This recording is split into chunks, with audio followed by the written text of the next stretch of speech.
The Lamentations of Jeremiah, chapter 1. How lonely sits this city that was full of people! She has become like a widow who was once great among the nations. She who was a princess among the provinces has become a forced laborer. She weeps bitterly in the night, and her tears are on her cheeks. She has none to comfort her among all her lovers. All her friends have dealt treacherously with her.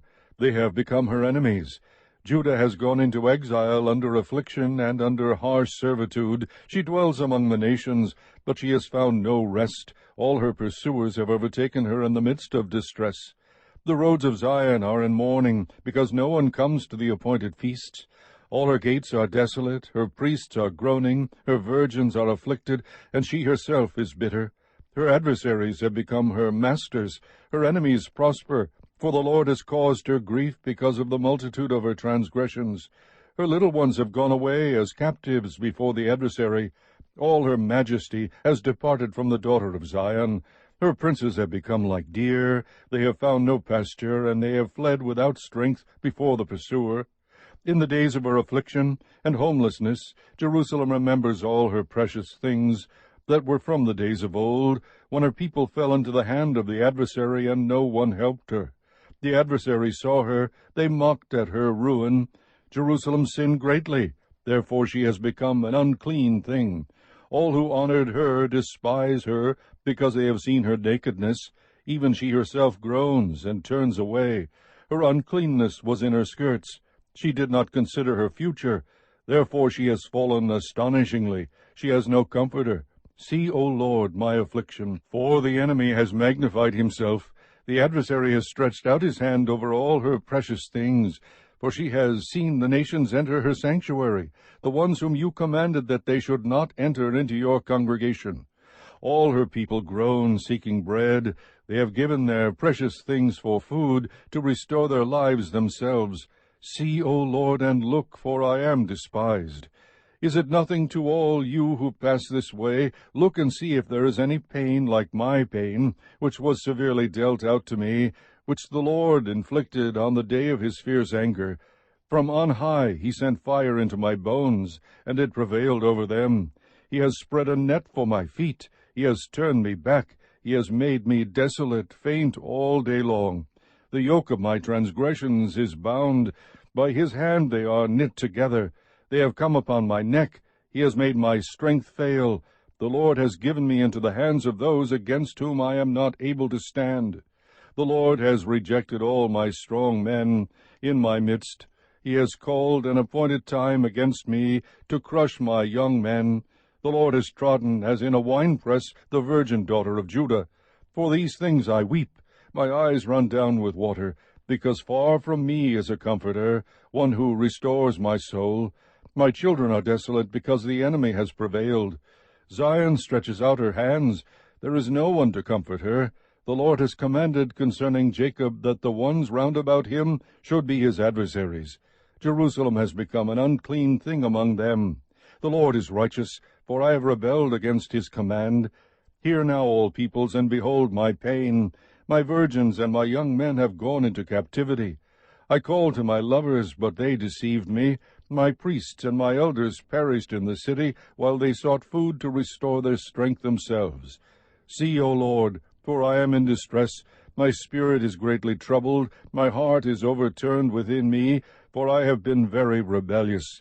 In the street the sword slays. In the house it is like death. They have heard that I groan. There is no one to comfort me. All my enemies have heard of my calamity. They are glad that you have done it. Oh, that you would bring the day which you have proclaimed, that they may become like me. Let all their wickedness come before you, and deal with them as you have dealt with me for all my transgressions.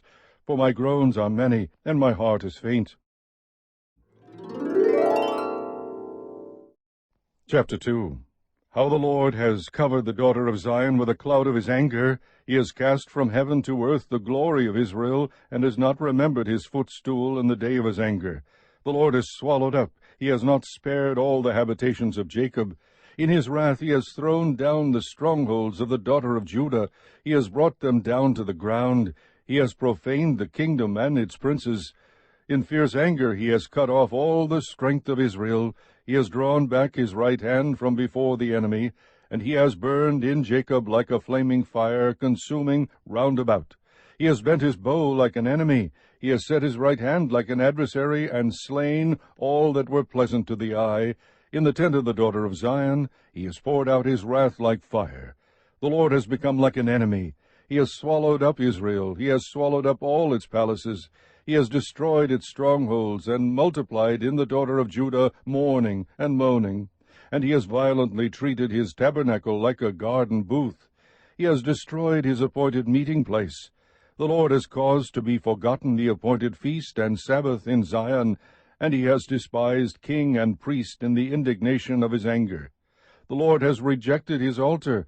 He has abandoned his sanctuary. He has delivered into the hand of the enemy the walls of her palaces. They have made a noise in the house of the Lord, as in the day of an appointed feast. The Lord determined to destroy the wall of the daughter of Zion. He has stretched out a line. He has not restrained his hand from destroying, and he has caused rampart and wall to lament. They have languished together. Her gates have sunk into the ground.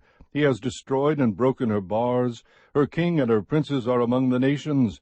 The law is no more. Also her prophets find no vision from the Lord. The elders of the daughter of Zion sit on the ground. They are silent. They have thrown dust on their heads. They have girded themselves with sackcloth. The virgins of Jerusalem have bowed their heads to the ground. My eyes fail because of tears. My spirit is greatly troubled. My heart is poured out on the earth because of the destruction of the daughter of my people, when little ones and infants faint in the streets of the city. They say to their mothers, Where is grain and wine? As they faint like a wounded man in the streets of the city, as their life is poured out on their mother's bosom. How shall I admonish you? To what shall I compare you, O daughter of Jerusalem? To what shall I liken you as I comfort you, O virgin daughter of Zion? For your ruin is as vast as the sea. Who can heal you? Your prophets have seen for you false and foolish visions, and they have not exposed your iniquity, so as to restore you from captivity. But they have seen for you false and misleading oracles. All who pass along the way clap their hands in derision at you. They hiss and shake their heads at the daughter of Jerusalem. Is this the city of which they said, The perfection of beauty, a joy to all the earth? All your enemies have opened their mouths wide against you. They hiss and gnash their teeth. They say, We have swallowed her up. Surely this is the day for which we waited. We have reached it. We have seen it. The Lord has done what he purposed. He has accomplished his word, which he commanded from days of old. He has thrown down without sparing, and he has caused the enemy to rejoice over you. He has exalted the might of your adversaries. Their heart cried out to the Lord. O wall of the daughter of Zion, let your tears run down like a river day and night. Give yourself no relief. Let your eyes have no rest. Arise, cry aloud in the night, at the beginning of the night watches. Pour out your heart like water before the presence of the Lord. Lift up your hands to him for the life of your little ones who are faint because of hunger at the head of every street. See, O Lord, and look, with whom have you dealt thus? Should women eat their offspring, the little ones who were born healthy? Should priest and prophet be slain in the sanctuary of the Lord? On the ground in the streets lie young and old. My virgins and my young men have fallen by the sword. You have slain them in the day of your anger. You have slaughtered, not sparing. You called, as in the day of an appointed feast, my terrors on every side. And there was no one who escaped or survived in the day of the Lord's anger. Those whom I bore and reared, my enemy annihilated them. Chapter 3. I am the man who has seen affliction, because of the rod of his wrath. He has driven me and made me walk in darkness and not in light. Surely against me he has turned his hand repeatedly all the day. He has caused my flesh and my skin to waste away. He has broken my bones.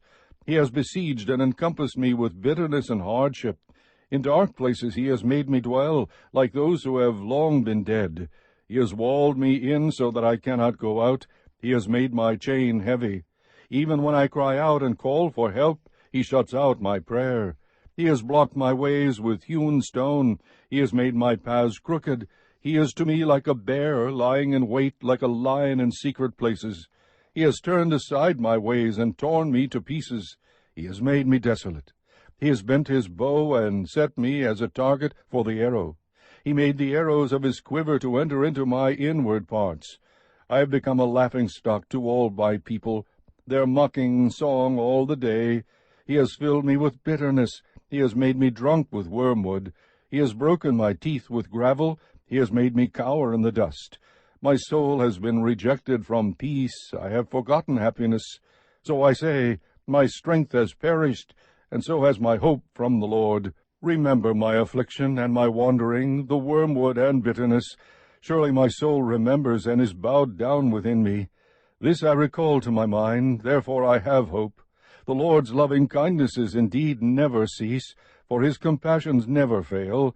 They are new every morning. Great is your faithfulness. The Lord is my portion, says my soul, therefore I have hope in him. The Lord is good to those who wait for him, to the person who seeks him. It is good that he waits silently for the salvation of the Lord. It is good for a man that he should bear the yoke in his youth. Let him sit alone and be silent, since he has laid it on him. Let him put his mouth in the dust. Perhaps there is hope. Let him give his cheek to the smiter. Let him be filled with reproach. For the Lord will not reject forever. For if he causes grief, then he will have compassion according to his abundant loving kindness.